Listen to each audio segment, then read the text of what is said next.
If you're a pop culture junkie who loves TV, film, music, comedy, and other really important stuff, then you've come to the right place. Get ready and settle in for Classic Conversations, the best pop culture interviews in the world. That's right, we circled the globe so you don't have to. If you're ready to be the king of the water cooler, then you're ready for Classic Conversations with your host, Jeff Dwoskin. All right, Courtney, thank you so much for that amazing introduction. You get the show going each and every week, and this week was no exception. Welcome, everybody, to episode 230 of Classic Conversations.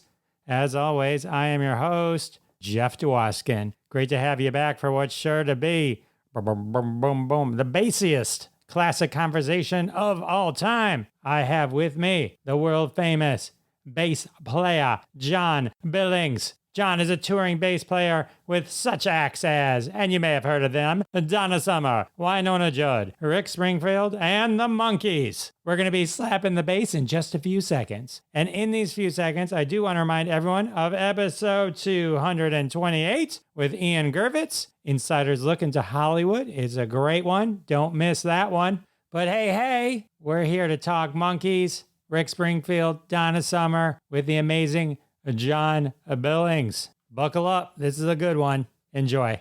All right, everyone, excited to introduce you to one of the finest musicians in all the world, touring bass player. You may have seen him with Donna Summer I'll edit this.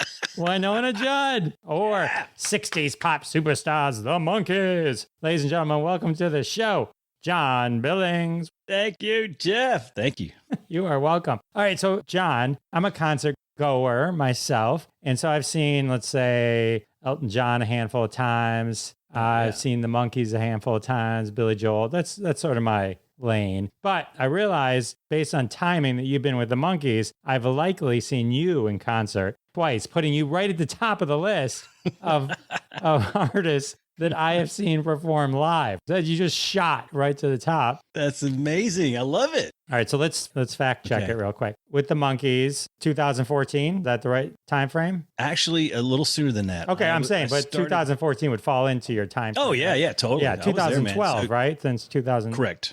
That is correct. All right, so the 50th anniversary, the Monkees Live, this would have been Peter, Mike, and Micky. It's a Fox Theater in Detroit, Michigan. I was there. Now, you may recognize me. I was third row. I totally recognize you. I was the guy going,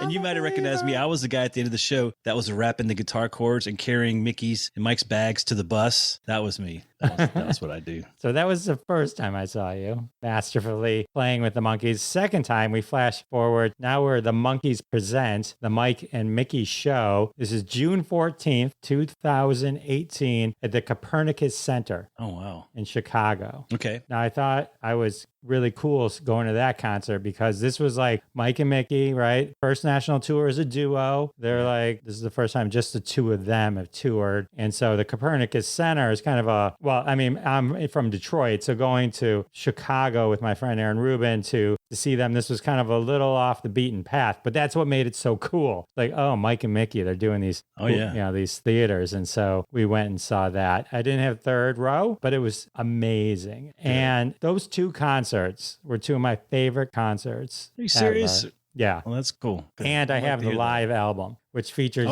which has you on it. Album. I know, when I it say turned album, up. I literally mean vinyl. No, it has vinyl. And I'm actually up in the mix, which in all my entire bass playing career, usually the bass player, I'm usually mixed pretty low. I got some love on that record. Somebody turned me up and forgot to turn me back down. Oh, yeah? Very happy about that. Did Christian Nesmith like you? He might have finally liked me after all these years.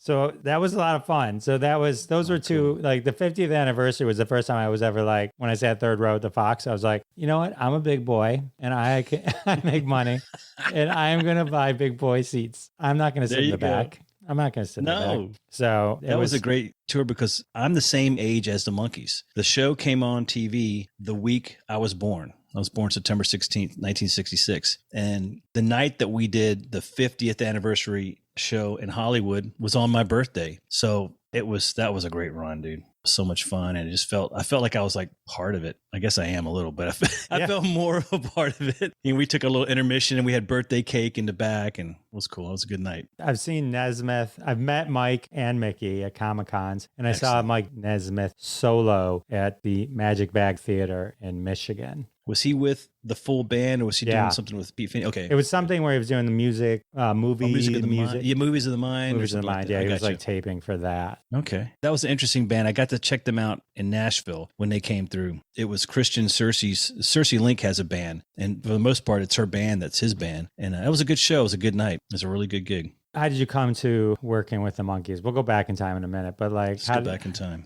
But let's start with the Monkees, and we'll get some origin later. John, origin later. My origin story. Yeah, we'll go backwards.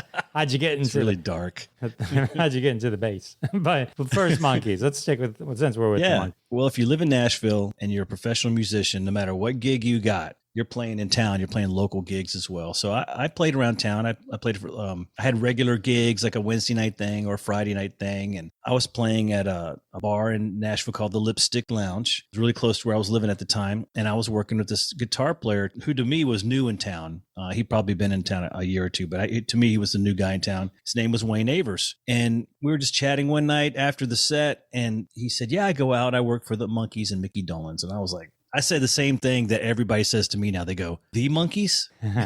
They're still around? Yeah, they're still around. We got close on the gig. He knew that I had worked with other artists, so I wasn't going to go on the road and self-destruct or anything like that or just freak out. I had played with other people. I was playing with Donna Summer at that time, and actually Wynonna Judd as well. So I had a couple of the gigs, but no one ever stays on the road. Donna and Wynonna would go out for a weekend here and a weekend there, and I just bounced between the two when the dates would not bump into each other. Micky lost his bass player at the time, and they were in he passed away. It was a sudden thing. They needed a guy. And so Wayne asked me if I'd go out and do a show. And I went out and did a gig in Tacoma, Washington. I had a blast, so much fun. I covered another gig for them. And at that point he goes, look, if you want to do this, it was just Micky, it was Micky's solo thing. If you want to do this, it's yours, it was really casual about the whole thing. Because I know you got these other things that you're doing as well. And they probably, there might be a pay discrepancy. He goes, but if you want to do this too, you can do it. And that's what I did. I just stuck around, and Wayne would let me kind of come and go at some times. And then eventually, we lost Davey, and then Micky,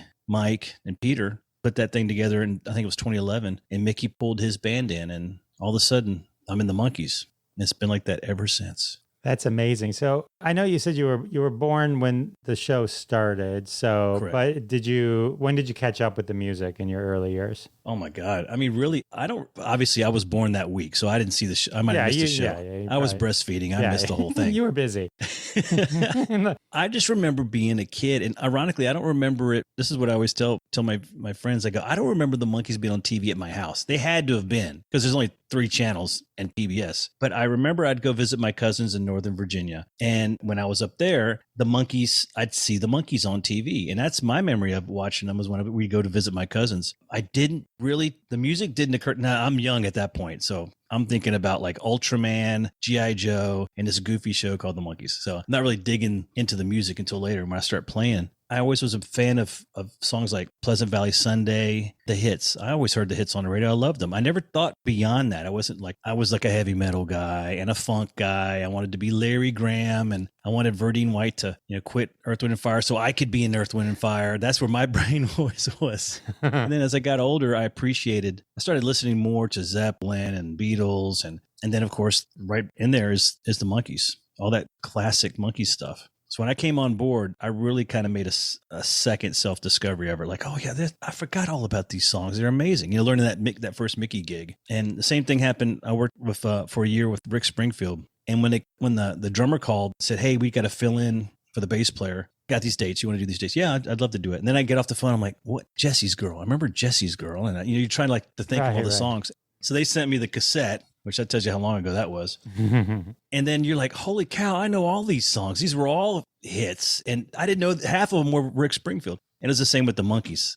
I was like, I didn't realize that was a Monkees tune. And I missed it all because I was spending too much time trying to be Gene Simmons and get in Van Halen. It is amazing though, like when you look on any of these folks, because I think what happens is you get inundated with the greatest hits and then you buy the greatest hits albums. I remember like the Monkees, the first, I think, cassette I owned was one of the very first was the best of the Monkees, the greatest hits of the Monkees, whatever that compilation was that they had out. And so until you go deep cuts and start buying the albums and really start listening, all that, you start to realize, oh, this was all but they had the best writers and everything at the time. That was not going to fail. Yeah. That thing was not going to fail. You had some of the best players, the best writers, producers. I mean, it was it's like Beyonce. It was not going to fail. It was all going to be a hit. All right, so you mentioned you wanted to be like Gene Simmons and all that kind of stuff. Oh, yeah. So how did you know, at what point in your life where you're like, music's for me? I have to follow my dream of being a bass player. All I know about bass, just so you know, I don't have, if you throw out words, I'm not going to necessarily know. I might nod, but like just nod your head. Like bass, it's audio. Bass, the most I ever heard is, the movie I Love You, Man. Oh, yeah. Yeah, you got to love, right? Like slapping the bass. Slapping the bass. Paul. And now I hear that like from everybody. I'm always like, oh, man, slapping the bass. You are very funny, sir. Yes, yes. It's one of the best scenes. Slapping the bass. Oh, dude, it's great. It's great. And they're like trying to play Rush tunes. And, that's awesome. And that was one of the things was like, you're always a product of your environment. I loved music. My dad was a frustrated musician. He had an organ. I don't know if you remember the Lowry organs. They used to have organ stores. That's what I remember being a kid. You go to the organ store and places full of these organs, and you push one button, it goes tink tink tink tink tink tink and change key, and you could play like a full song. Had a little beatbox in it. My dad bought one of those, and he very frustratingly played around the house but he loved it. But his father, my grandfather, was a musician. He used to play in the Appalachians and the foothills of Virginia when he was young, before he had to get a job and support the family. I think it just jumped a generation and landed on me. And I used to play my grandfather's guitars. I was just really attracted to the sound of it and how cool it was. And he would let me touch them and handle them. And leaping forward, I practiced a little guitar and get my major chords going on. I got to 6th grade and realized that the orchestra kids got to get out of class in the middle of the day and go to the trailer, where the orchestra kids had to stay in the trailer. And I was like, where are they going? They're going to orchestra. I want to go to orchestra because I want to get out of class. And so I fell in the cello for years up into high school. Along the way, all my friends were playing music. They were all playing guitar. A couple of buddies that were drummers. I'm playing guitar, and I'm like, well, there's like everyone's playing guitar here. If I played bass, I could play with all these guys. I could do all the bands. I could play for everybody. And so on my 14th birthday, Dad got me a bass, got my brother a guitar. I started listening. I loved Kiss. I'm listening to Gene Simmons and playing along. I read music, so I'd buy instructional books and song books and learn tunes. And we had our little setup where the record player was upstairs in the living room, but you had to run down to the basement where the speakers are and my amp was. So I'd start the vinyl, I'd put it up on the spindle and hit go, and then it would drop and the arm would come down, and I'd run and, fall down the stairs, pick the bass up. And by the first, hopefully, as I put it on, the song started. And if I screwed it up, I'd go back, do it again, put the record up on the spindle. I started to love the bass, and I started exactly kind of how I thought it would go. I started playing with different cats around the neighborhood and older kids, which that was a big deal to play with the older kids because nobody played bass. I was the only one. You found your niche. That's how it went. I found my niche, man. And then I got a job. I got a job working at a theme park when I was 16 years old called King's Dominions just north of Richmond, Virginia. And it's one of those things, you work from spring through the summer into the fall. I'd never had a job before. And all of a sudden I was making money playing music. I played in a surf show and I loved it. I was getting paid and I'd do 4 or 5 shows a day, which now I'm like, that's awful. 4 or 5 shows. But when you're, what you'll do when you're young. Yeah. I'm driving like a long way to work. I get to drive, 30, 40 miles to work, which as weird as that sounds, that was cool. My parents were like, yeah, I guess you're going to have to drive yourself to work. You can go that far, that kind of thing. It was exciting. I'd gone to that park my whole life as a kid. And here I was working there, and I'd stay after hours and sneak around, prowl around the place, and just had, it was an amazing adventure. And that did it. That got its hooks firmly implanted in me, getting a paycheck, working with better musicians than I am, way better. I mean, they're all in college. They're all music school students. And I was a high schooler, and I stayed there for 3 years, and that was it. That screwed up the rest of my life. Well worth it. When your parents and teachers, and when you were like, my dream is Oh, yeah. to do I the did all bass. that. I want to play music. And they would go, yeah, but here's what you're really going to do. You know, it really, I remember the guy, I tell my wife all the time, she just can't believe it happened. I remember my guidance counselor taking me in. I was probably a junior in high school and going, this music thing, it's not going to pan out. You need to get a real, look at a real vocation. And, and for a half a second, I thought about a few different options and avenues. And it always led back to the same thing. I was making more money playing music as a kid than any of these other things that they were talking about me doing. And it was rough with my father, my mom, I'm sure my mom and dad were totally tortured. I know my dad was, and I'm sure my mom was as well. They tolerated it. They tolerated me going down that road. They tolerated the bad grades. They just kept thinking he's going to pull out of this at some point. He's smart. He's going to figure it out. And, meanwhile, all I'm doing is getting firmly more entrenched in my position. And I'm going to just do this. This is all I'm going to do. And I think when I moved to California when I was 20, that's when my parents finally said, okay, this is what he's doing. And then they were like, my dad was in my corner. My dad and I weren't even speaking at that point. And then we're like, he's my biggest fan. He's helping me out in California. I'd stand by this is when ATM machines, this is how long ago, it's 1983, ATM machines are fairly new. The national network of them is fairly new. And I would be hungry and I would call my dad and go, I got to eat. And I'd stand by that stupid ATM machine, on Sunset or on Hollywood. I had a couple picked out that were safe-ish. And I would just put my card in, be like zero balance. Oh, damn it. Okay. Wait a few minutes. Card in, $40. Yes. I'm going to eat. Take out 20, leave the other 20. Take out 20, get a fee of $5, only have 15. Back then it was reasonable and that all went away. But yeah, when I left home, they realized how serious I was. And that was the thing that made them, it just, I'm a parent now and I've got a kid in film school and I'm like, that's what they're going to do. And I can either get with the program or be on the other side of that. And I think that's what my mom and my dad did. And they were great. They've been great my whole life with music. They finally believe. Well, good thing you didn't go like, one day, Mom and Dad, I'm going to be a Monkee.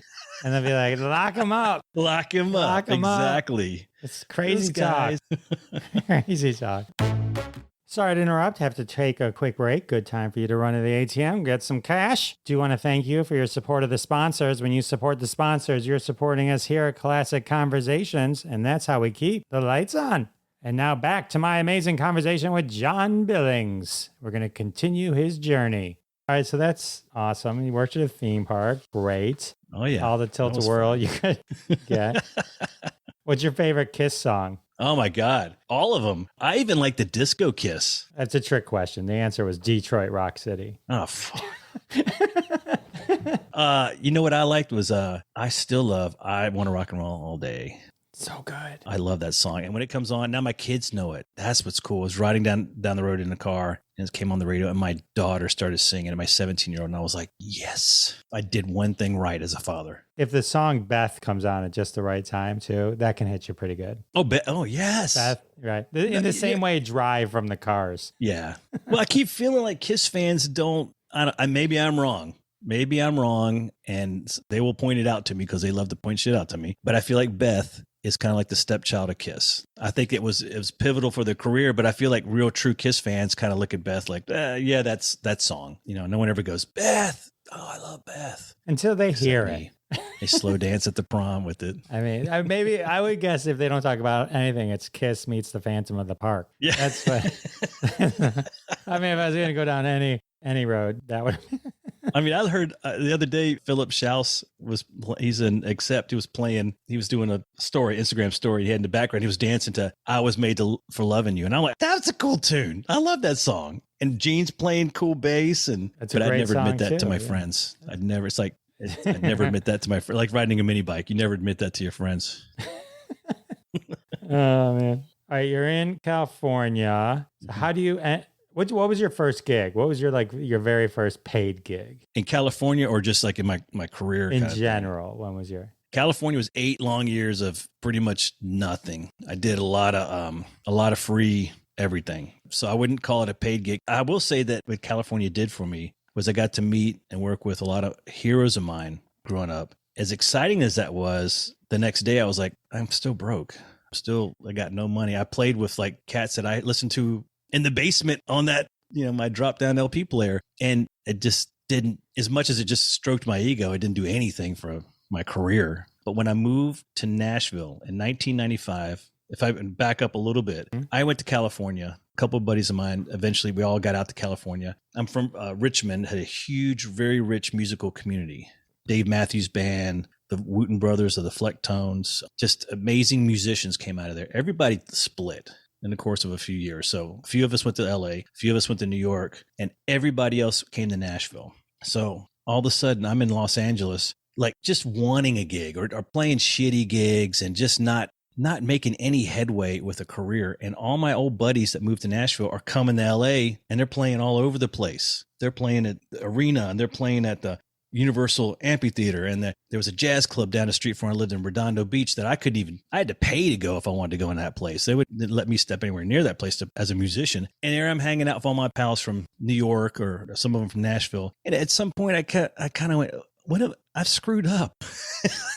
I chose poorly, like Morpheus. I chose the wrong pill. I went to LA, and as cool as some of the experiences were, the guys that went to Nashville, this is 1990 to 94 Nashville. So you got Garth Brooks and Tim McGraw. Everyone's making giant money. Country's huge. And not that you have to be a country fan. You're a working musician. You just play music. That's your only rule. I play music. You don't play country. I don't play rock. I don't play jazz. I play music. All these cats were going and gigging their asses off. They were on tours. They were doing demos during the week. They play on records. And I was working in a pawn shop going, what the hell have I done? So I'd gotten sick of all that. I got to that whole crisis point. I'm 27. I just loaded up the car and I moved to Nashville. I called, actually the guy that I moved to LA with had moved to Nashville and he was doing great. I called him and said, can I move with you for a while and get settled out there? And I had taken a couple of trips out there to see some of my pals. And I remember getting picked up at the airport. One of the Wooten brothers, Joseph Wooten, who plays for Steve Miller Band. He picks me up at the airport and he goes, hey, do you want a gig while you're here? I've got work for you. Yes, I absolutely do. And I'd be playing in Nashville. So I loaded up the car in March of 95. And I got here on a Friday night. By Sunday, I had auditioned for and got what was going to be a touring gig with this new country artist. But, this is 48 hours later. And that led to me rehearsing and playing on a record by a guy named Brady Seals. I played on a song or two. And Rodney Crowell was the producer. And at the time, I didn't really know who Rodney was. And now I'm like, the first cat I ever worked with was Rodney Crowell. That's insane. And then this is in March. In May, I was working for Donna Summer and I was in Brazil on a 12-show tour of Brazil, and it was on. At that point, it was just on. I was working. I finally got to a place where that 8 years of time where I felt like I was like somebody had turned off the spigot, and I got to Nashville and it was wide open. I was working all the time. I had gigs. I'd play in town. I'm not tooting my horn because I just knew people. It was a networking thing. I called everybody and said, hey, I'm moving to Nashville. And they were literally like, okay, so Thursday night I need you at this place. And then next Saturday we need you at this thing. So I had gigs before I even got there. And, most people, you got to get to a town and you know the drill. Got to get. Were you like, why didn't anyone just tell me while I was at the pawn shop?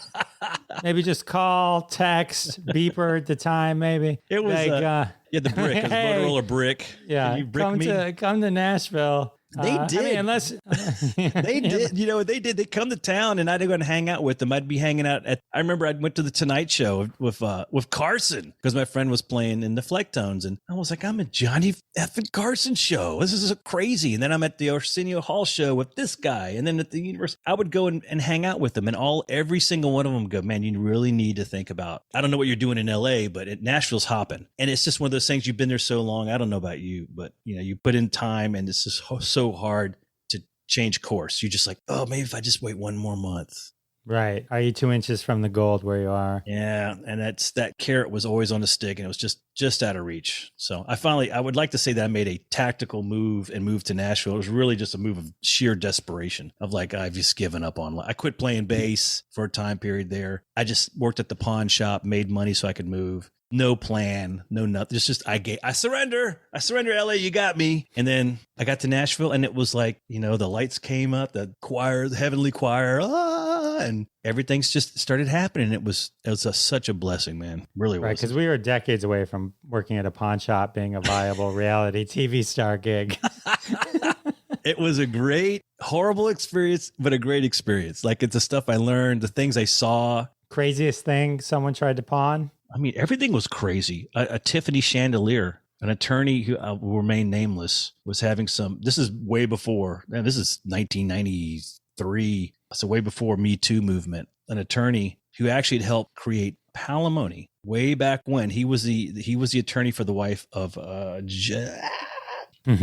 Lee Marvin. So the guy who represented Lee Marvin's wife, who was divorcing him, that guy came in the pawn shop and brought in a Tiffany chandelier and wanted to get some money. And we were like, what do we do with this? We're not going to give you what you need. We were nice. You didn't try to be a dick. You just said, you need to go see like somebody else, an estate salesperson. He's like, no, I need money. Like, I need money today. And like, yeah, you know what? The money you need is not the money that we can give, and no hard feelings. Keep going. I wouldn't say they were some of my heroes, but guys that I really, really respected walked in the door and needed money, needed loans. And that was really eye-opening. One cat had a regular TV show that he played bass on. It was a nightly show, and he's a weekly working network musician. He's playing on a network show, 5 days a week, Monday through Friday. And he came in to get a loan because he needed some scratch to get through the week. And I was just kind of like, if he's having trouble, if it's hard for him to make ends meet, then how do I have any chance at all of doing anything here? Well, you also don't know what his budget is, right? He might have been blowing that on some people mismanagement. Yeah.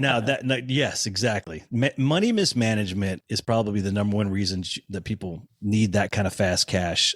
Drugs and alcohol not far behind, but people just mismanage money. It's just a simple thing. It's not like they're criminals. They got to pay a bill today or something's getting cut off. What do I do? Right. All right, so Donna Summer, Queen of Disco. How long were you with Donna Summer again? 16 years. 16. I started with her in 95, and I mean, I don't count that last year because she was dealing with her cancer, and we didn't work at all. We played it. The last gig we played was in Beijing, China, in the Forbidden City, and that was the last time I ever saw her. And she passed away. I think I feel like it was 13 months later, 12 or 13, and a total surprise.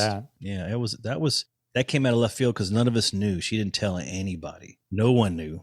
A handful of her family knew. I got a call from a guy the morning that she passed away, and he said, it's about to hit the news, but she's gone. I thought he was kidding. I said, that is not funny. There's no part of that. That's hilarious. And he goes, I'm being totally serious. I'm not supposed to say anything, but I'd rather you hear it from me than you hear it from the news. So yeah, that was a real drag. Oh man. But for 17 years, it sounds like you probably had a lot of good times. Yeah, we did. We did some cool stuff together. We did a lot of fun gigs, a lot of crazy memories, a lot of good and bad memories, but that's everything you've ever done long enough. All the times I've ever fallen on stage happened on her gig. All the times that I made a huge idiot of myself, that was always on her gig because we're moving around all the time. So yeah, I have the distinct honor of having fallen on my back at Radio City Music Hall in front of it was a rehearsal during the day, but it's just like union crew guys all over the place and an orchestra, and there's an orchestra behind us, and yeah, horrible events always happen to me on that gig. Everyone's putting in money. Everyone throwing $5 if John makes it through the show or not. This is the one he's going to really break something. So these were predominantly then disco. Oh yeah, she was the queen of 70s. Oh my God, yeah, still is, boom. Man. She has not gotten. All right, here I'm making a statement on your show. You ready? Yes. Here it comes. Highlight this point. Here we go. She has not gotten the props that she deserves to get. She passed away, and the usual ritual of like artist labels releasing, unheard works and best the machine that works behind when somebody passes, whether you hate it or not, it keeps that artist in your memory, your collective memory, and they bring stuff out like with the Monkees, we're gonna do re-releases of this and that. It kind of keeps it all alive, and Donna did not get that for what reason, I don't know. And I've always felt like she deserves the biopic, the good biopic, not the Elton John biopic.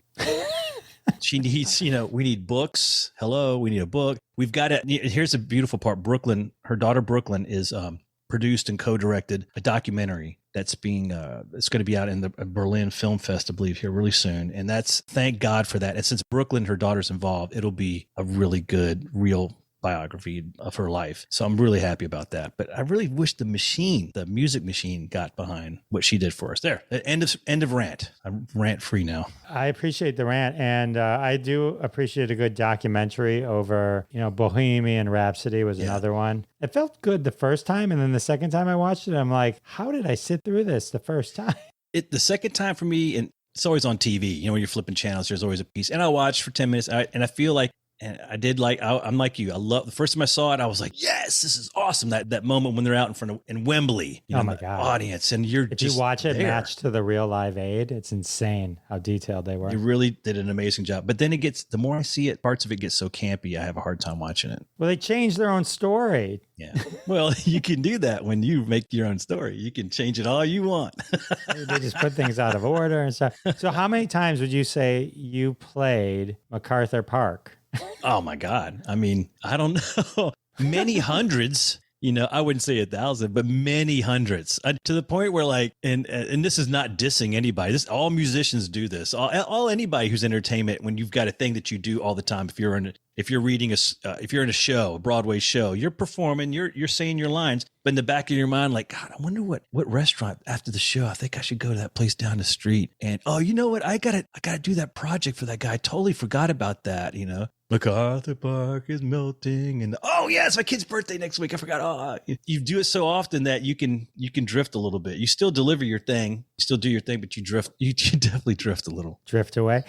So in terms of either Rick Springfield, Monkees, Donna Summer, staying on that topic, do you guys ever kind of? It's 17 years, 10 years with the Monkees. I don't know how many with Rick, but do you ever decide, all right, let's change it up, or purposely, all right, let's move these around. let's do these and then these, and maybe give it a different energy. And does the energy of the crowd change that? Yeah, totally does. If they're so into something, do you all of a sudden become alive differently? It changes everything. The dynamic of the crowd changes everything. A great example of that. I mean, with Rick, I only was with Rick for a year, but we worked all the time. Rick Springfield is the hardest working cat. You go out on a plane and it's fly dates every day. And you go back, you rest a couple of days at home and you do it again the next weekend. And his fans are ravenous. These women would tear the clothes off his body today. And he's 71 or something. But Donna, I remember Donna, if you played for ticketed audience, you got a ticketed audience out there. They paid money. It's like when you came to see the Monkees. You spent that money. I've got that third row seat. This is going to be an experience for me. We come out and you give as much as you're getting. Admit that. You're clapping. Even you just looking at us, making eye contact is an engagement. Donna would do corporate events, which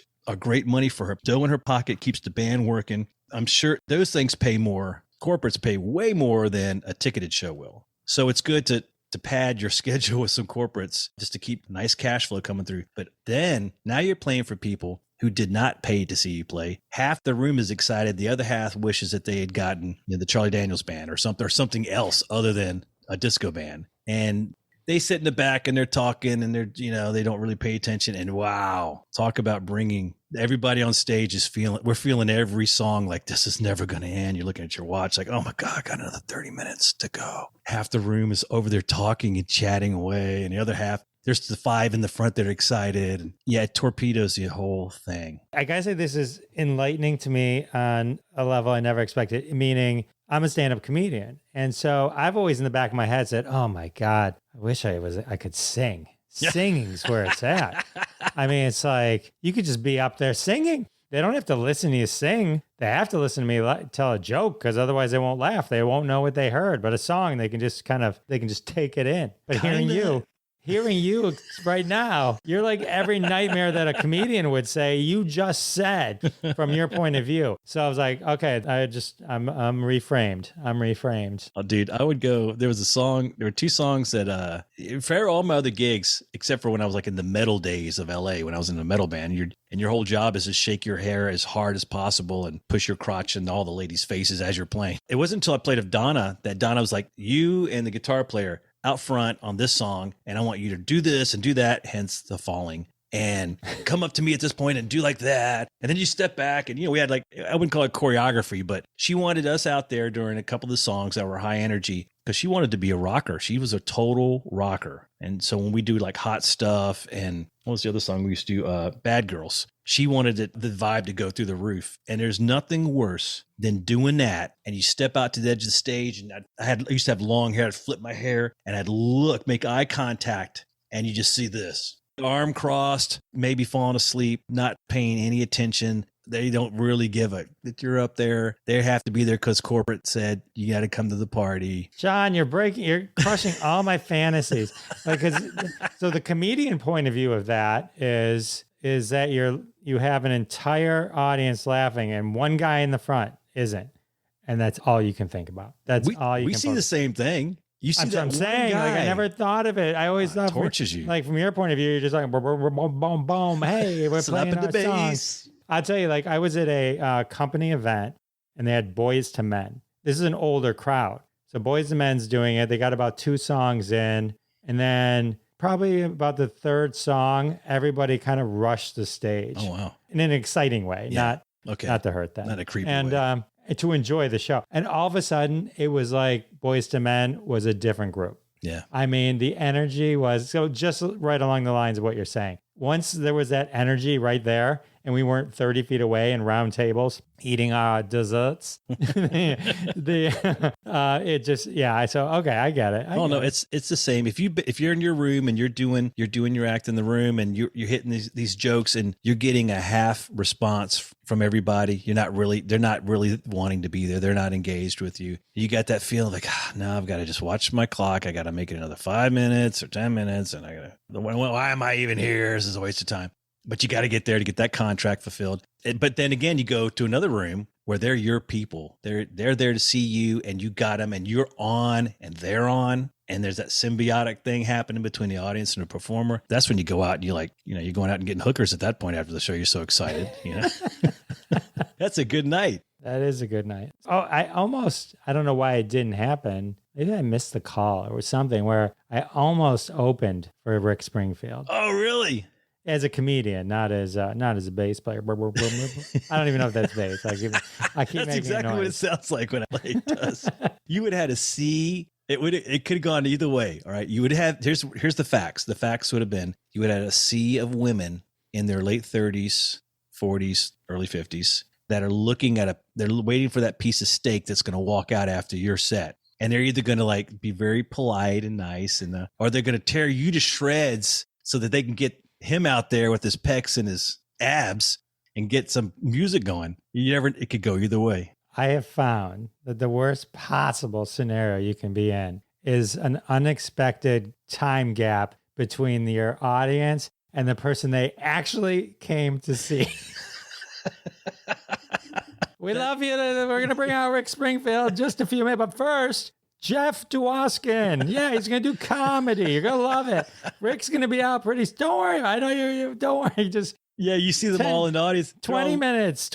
It'll go quick. They're all looking at each other, that concerned look on their face. What is this? What does this happen? What's going on? Yeah, that's a bad thing. Cool. All right. So keeping in line with the idea of kind of zoning and doing the same stuff over and over again. So tell me how excited you were then. Because this is when you were with the Monkees. Yeah. 50 years into the Monkees, they released Good Times. And now there's a whole album, and a really good album. I was obsessed with this album. A really good album. Schlesinger, man, he killed it. A whole new album of stuff that you can just pepper in to the classics. And some of these you could say were right away classics. They fit right in. It sounded like an album they had just found. Yeah. Right? Which I think, except for the Davy Jones song, which was from back then. But, we'll give him a pass. Yeah, absolutely. We'll give Davey a pass. Yeah. That guy, we weren't involved. Whenever a producer comes in, outside producer, they always have their guy. So we weren't involved in it at all, and we're just like, I wonder how this is going to work out. And the Monkees producer, live show producer, Andrew Sandoval was like, he was kind of a little keeping his cards close to his chest. He's like, it's going well. It's going well. It's going good. And you're like, what does that mean? I mean, I don't know. But when we heard it for when he brought in tunes for us to learn, like, oh yeah, here's a new song. She Makes Me Laugh. We got to learn this for this thing. We got to do this tune. That's the hipster song. Birth of an Accidental Hipster. Yes. When you were like, holy, what happened? This is great. You almost don't expect it to be good. And I don't want that to sound mean. It's just that it's hard to come close to what was going on when they had the hit writers, the hit producers, hit play, all the machine behind them. And now all these years later, you kind of, I don't know. I hate to be a downer. You're just kind of like, here comes another guy that's going to come along and produce some music, and it's going to. It could have been just us. Well, since I'm currently employed by the Monkees, I'm just saying. Look, I love the Monkees. Look, I'm wearing a Monkee shirt. Confirm nor deny anyone that. listening, I'm just saying. It's like it didn't have. This one was a magic. That one. Yeah. Yes. That was wonderful. I'm not trying to take away. And John is adamantly shooting me death stares. But Hey, but how Adam Schlesinger? But you know what I mean. This album had a much different impact than that or Pool It, which were the later ones that came. I think the other success that they had after the core was from the greatest hits, the new greatest hits. That was then. This is now, which is great. I love that. But and we still play that tune. We play it every night. Played with Mickey's set every night when we do his solo shows. Now I got to say, Adam Schlesinger was a genius. He came in and he didn't make an Adam Schlesinger record. You know, so many producers would come in and basically it's, you know, not bagging on Timbaland, but if Timbaland produced that record, it would sound like a Timbaland record. It wouldn't sound like the Monkees. It would sound like him. And Adam came in and he had some great writers submitting music. So he had great tunes to choose from, and he brought his players, his ace guys in, and basically, like you said, he made it sound like a Monkees record. Man, he did a great job. He did such a good job. And the one you did mention that I also love a lot, which is Michael's song, Me and Magdalena. Oh, yeah. And help me out. It's Ben, Death Cab for Cutie. Oh, Ben Gibbard. Yes, Ben, just the sweetest cat. And he performed that with us in Seattle. And man, what a moment that was. That was really cool. That was really cool. That is amazing. Sorry to interrupt. Have to take a quick break. And we're back with John Billings and the Monkees. So with Michael passing away, well, Peter would have passed away too. Actually, they all passed away on your watch, didn't they? Yeah. I didn't meet Davey. He's the only one. I never met Davey. Okay, so Peter passed away, and then Michael. How was it like towards the end? The impression I got from just interviews and stuff like that was that there was a real love between Micky Dolenz and Michael Nesmith, like a real like bond there that did not exist between the other ones, but it just seemed when the two of them came together, it was different. It just seemed different. I don't know how to explain it. I think you saw it. I think you see it for what it is. And I definitely think this last tour, I mean, Mickey's an old sap anyway. Mickey's just a lovey guy, love. He'll come to tears. I don't mean to mock him because he's, I love the cat, but he'll come to tears talking about the Constitution. He gets really emotional and he expresses those emotions. And I think when he came back for this last run, I mean, when Nez walked in the door that first day of rehearsals, there was kind of a silent but collective gasp. He saw what was going on, even if he himself didn't. We all saw it, and Mickey saw it. And I think when you know that somebody's not going to be around, but you're going to be with them, you want to spend more time. You're closer to them on stage. Nez did great during the shows, but he needed help sometimes. You'll see Mickey, if you look back at the YouTube videos, you'll see Mickey, sometimes he's doubling them. Sometimes he's singing really close to him, so he's making sure the lyrics are happening the way they're supposed to happen. I think that, and they spent more time with each other. They'd go out after the show or meet for, Nez wasn't always able to meet after the show, but they spent more time with each other than they ever did. So I think what you saw was real. I don't think any of that was manufactured. And on another note, Nez appreciated it more than he ever did. And Andrew Sandoval, there's a couple of articles that Andrew's in that he really expresses that well. He expresses that really well, where Nez was finally at peace with being in the Monkees and at peace with where he was. He wasn't fighting it anymore and trying not to be part of it. I could do something else better. He actually was going, you know what? I was part of this thing and it reached a lot of people, made a lot of people happy. And I was in there. I was part of this thing. I never saw that in Nez until this last run. And then it was kind of surprising. You're like, wow. And now he sees it. Now he gets it. That's cool. Nice time out on the road. Michael Nesmith was, I love them all. So it's for me to say like, he was my favorite. I love Micky Dolenz. I love Davy Jones. But for some reason, Michael Nesmith, his sense of humor in the show specifically, I related to. I mean, like that kind of resonated with me. I love that dry sense of humor, the way he was, and his songs, I think in the same way I love George Harrison a lot. Mm-hmm. It's like, there's something about his songs and his voice that just hit me. I mean, I love I'm a Believer. I love Micky Dolenz is to me like a quintessential voice of the 60s. But there's something about when Michael Nesmith sings also, it just hits me different. I just loved it. He was such a quick wit too. Talk about comedic timing, like on stage, stuff would just come out of his mouth and just would crack us up. He was really good at like off the cuff stuff. That's cool. Did you see this last run? Were you able to catch the 2.5 months? I knew Michael Nesmith wasn't doing well, and I knew I had the fortune of seeing him in 2018, and so I sort of made the conscious decision to let that be my closing memory. And I so totally get it. so I didn't, because they did come to town. They were like in Royal Oak and all that kind of stuff. Yeah, that's right. That was the reason behind that. You know what's really interesting is there's this little sect of fans, this little fan base that really believed they were, not that you should ever listen to the fans when they rant and rave on the Facebook and the Twitter. They really believed that we had Michael out there against his will and that we dragged him out of a sick bed and stuck him up on stage and forced him, you will do these songs, Mr. Nesmith. That was the exact opposite of what was going on. He wasn't going to sit at home. He wasn't going to miss this. He wanted to go out. And I think innately that he felt like, he would never admit it, but I think he felt that this was probably the last time he could ever do this, because he just couldn't. Traveling for him was so difficult. It was so tiring, so hard for him. There was this hardcore group that really were like, you guys, they'd be crying when you guys are you're killing him. I'm like, no, we're actually keeping him alive. He's so excited to get to tomorrow night that he will not let his heart stop. He must have loved, I mean, it was a family affair up there, right? I mean, Mickey had his sister Coco, and then Michael had his son. Michael had Christian and Cersei for about half that run. And then after Christian and Cersei left, Jonathan and Jonathan's partner, Susan, came out and stayed with him. So he always kept them close. And our tour manager, Dan Mapp, who's been with us for years, Dan and Nez are really tight. And Nez, we'd always be a little jealous because Nez would always just take Dan for himself. And we're like, we want Dan. And Dan spent a lot of time with Nez. He was never, ever alone. He always had people. He had an assistant for a while that was with us for about half of the run, that was with him all the time, that he'd had helping him in Monterey, in California. So he was never alone. He had people around. In that last show, the Greek show, he had Jason and Jason's wife and Jonathan's partner, Susan, Jessica Nesmith. Jessica came out. So they were all, those guys were there. And that was so cool. They were just showering him in love. And, he was just, I remember I went back in the dressing room to say hi to them because they were all in his room. So I went in there to say hi to everybody. And I just remember he was just kind of sitting there. And I know the feeling, because I'm a dad, of sitting back kind of just and watching this happen, watching your kids as growing up and watching them exchange with other people. And it's just fun to sit back and watch. And he was doing that. He had a good night that night. He passed away very, very shortly after that. Like 3 weeks. I think his health was, I really believe that him on the road, because we had him on a schedule and eating. He loves, sure. Like, he'd only eat like fried chicken and steak. So his cardiologist. If you're going to go.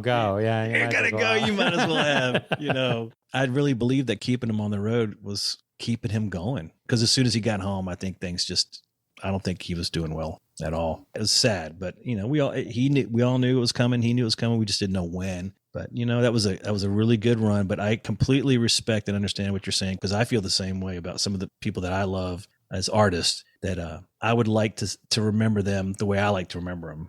These are amazing stories. Whatever, I really Jeff. I appreciate it. This is great. Man, thank you.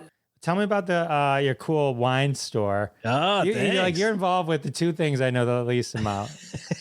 Bass and wine.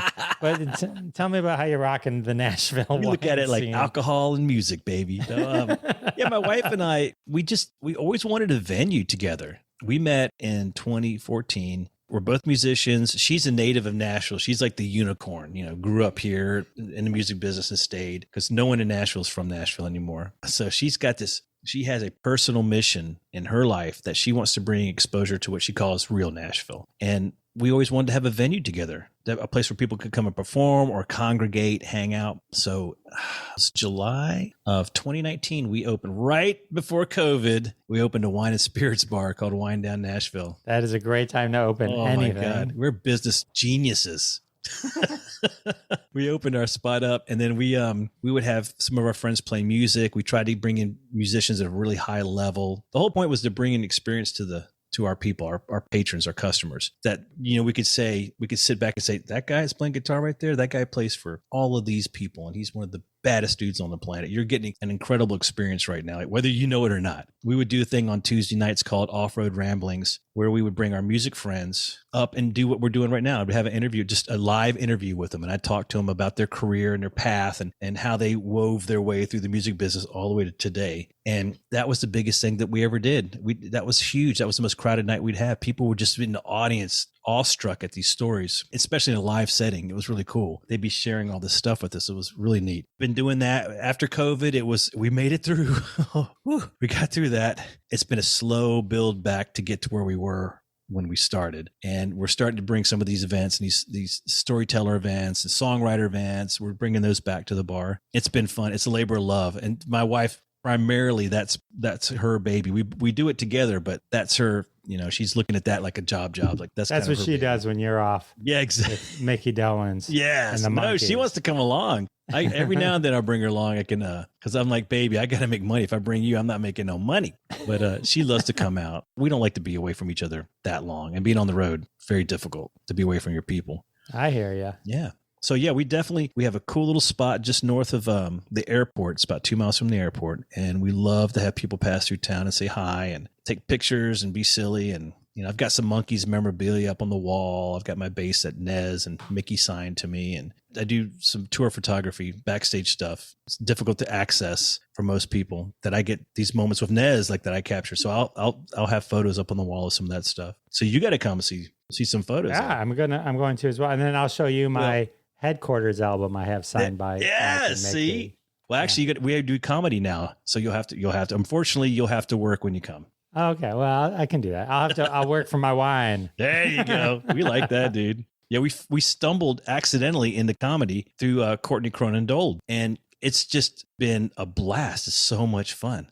Love it. Yeah. So website, where can people keep up with you on the socials, all that socials, kind of stuff? I stay up on the socials. I'm horrible on my website, but winedownnashville.com is our website. You can find out how to contact us and reach us there. If you want to see, photographs and find out what's going on with us schedule wise, we're on Facebook. Just enter in Wine Down Nashville. Instagram and Twitter, the same thing. It's all the same.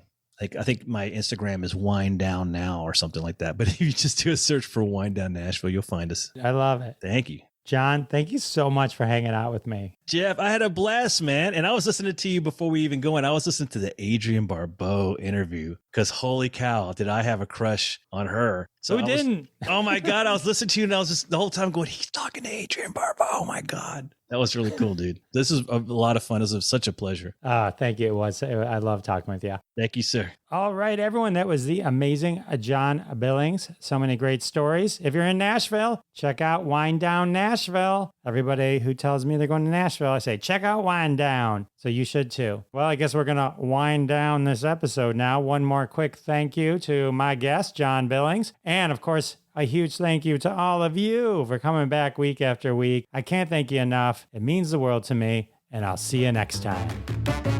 Thanks so much for listening to this episode of Classic Conversations. If you like what you heard, don't be shy and give us a follow on your favorite podcast app. Also, why not go ahead and tell all your friends about the show?